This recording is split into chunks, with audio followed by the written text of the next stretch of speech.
오늘 말씀 23장 전장 되는 22장에서 사도 바울이 설교를 하는 중에 군중들이 흥분했고, 또 천부장은 바울을 채찍질로 신문하려다가 로마 시민임을 알게 되죠. 그래서 자신의 책임을 회피하기 위해서 바울을 사내들인 공회에 이렇게 세우게 됩니다.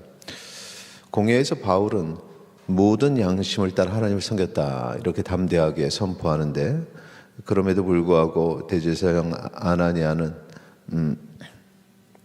바울의 입을 치라 이렇게 협박을 합니다. 거기에 대한 바울의 선포 3절 말씀 같이 읽겠습니다. 3절 같이 읽겠습니다.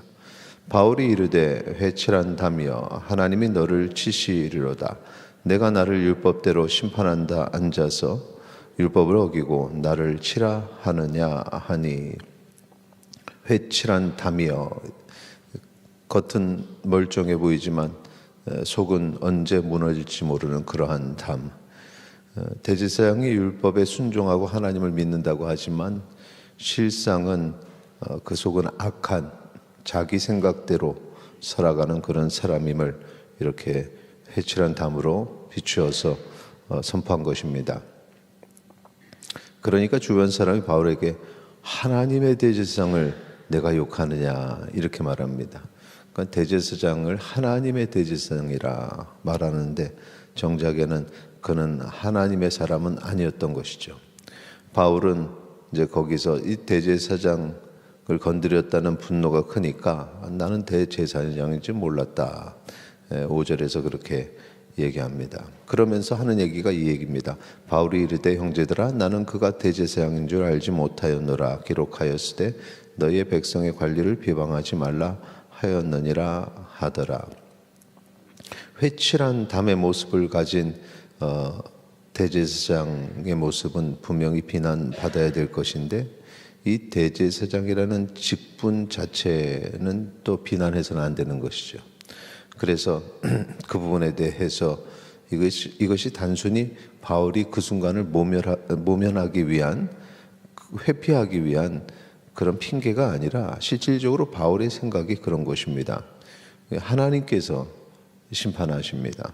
이 잘못된 대제사장의 길을 사람이 가서 끌어내리고 이러는 것보다 하나님께서 분명히 그것은 심판하실 것이라는 그런 확고한 생각이 있는 것입니다.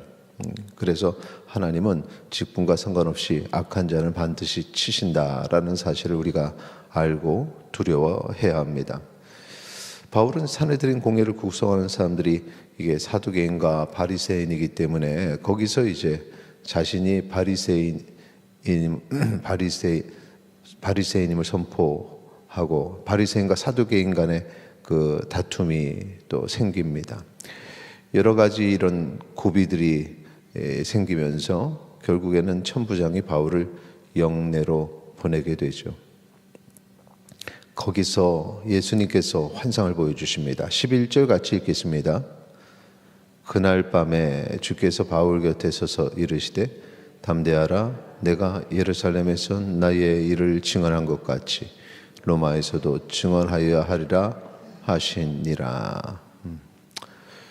하나님께서 담대하라 하십니다.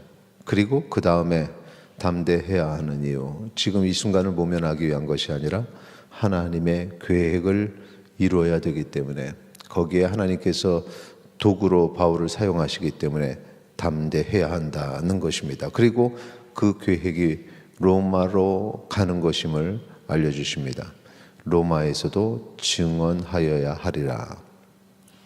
자, 이 하나님의 계획하심이 있다면, 그렇다면은 바울을 죽이려는 이 수많은 시도들은 실패할 수밖에 없습니다. 하나님께서 하나님의 뜻을 이루시기 위해서 바울을 지키시고 보호하시기 때문에 그렇습니다. 그 뒤에 보면은 40명이 바울을 죽이기로 동맹을 하는데, 그 40명이 동맹한다는 것 자체는 엄청난 두려움이 바울에게 올 수밖에 없는 상황입니다. 바울의 생질이라고 했는데 조카죠. 조카가 이 음모를 듣고 바울에게 알리고, 또 그렇게 해서 천부장이 그 얘기를 듣게 됩니다. 그래서 급하게 군사들을 동원해서 바울을 유다 총독 벨릭스에게 보내게 되는 것입니다. 천부장이 그렇게 움직이게 되는 상황들, 하나님께서 일하시는 방법입니다. 하나님께서 그를 지키시고 그에게 하나님의 일을 이루어 가도록 지키시는 모든 상황들이 이 주변의 이 천부장까지도 이용해서 그 군사들을 동원하게 만드는 것입니다. 이 벨릭스는 로마 황제에게 임명받아서 로마의 통치사령부에 있는 가이사랴에 있었습니다. 그래서 가이사랴로 바울이 호송이 됐고, 이 총독이 다음과 같은 말을 합니다. 35절 말씀해 보니까 이르되 너를 고발하는 사람들이 오거든 내 말을 들으리라 하고 헤롯궁에 그를 지키라 명하니라. 그래서 이제 바울이 헤롯궁에서 고발한 자들을 이제 기다리게 되죠. 유대인들을 기다리게 됩니다. 여기까지가 이제 오늘 말씀 23장인데, 바울이 이전에 선교 여행을 3번이나 이렇게 다녀왔습니다. 그런데 지금은 복음을 전해야 될 사람이 계속해서 핍박을 받고 또 생명의 위협을 느끼고 그것 때문에 또 재판받기 위해서 잡혀 있는 그런 상황이 됩니다.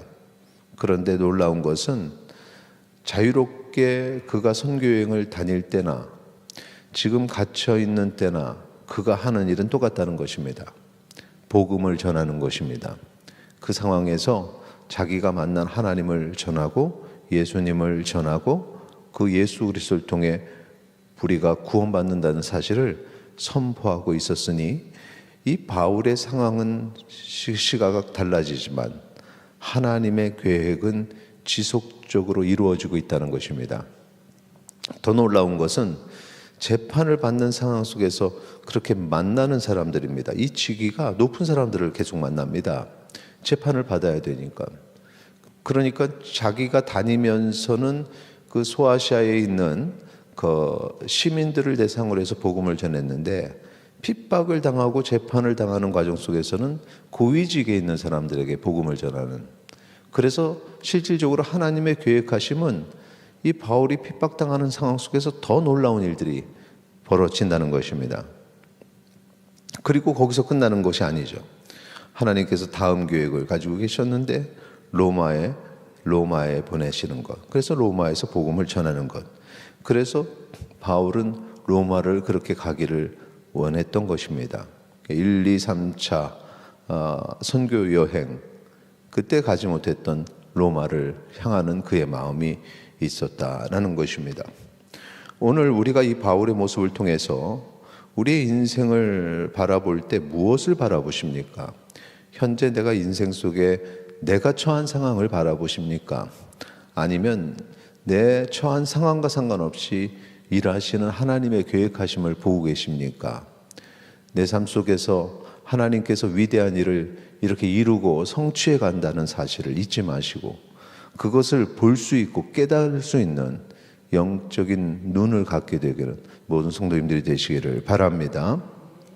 그리고 다음 계획이 있다는 사실, 그래서 하나님이 나를 보호하시고 나를 이끄신다는 사실, 그 사실을 잊지 마시고 하나님 말씀에 순종하여 내 삶에 있는 아주 작은 그런 고난들은 담대히 이기시고 승리하는 주님의 제자 되시기를, 오늘 하루 나를 어떻게 이끄시고 나를 통해서 일하시는지를 그렇게 바라시는 성도님들이 되시기를 축원합니다.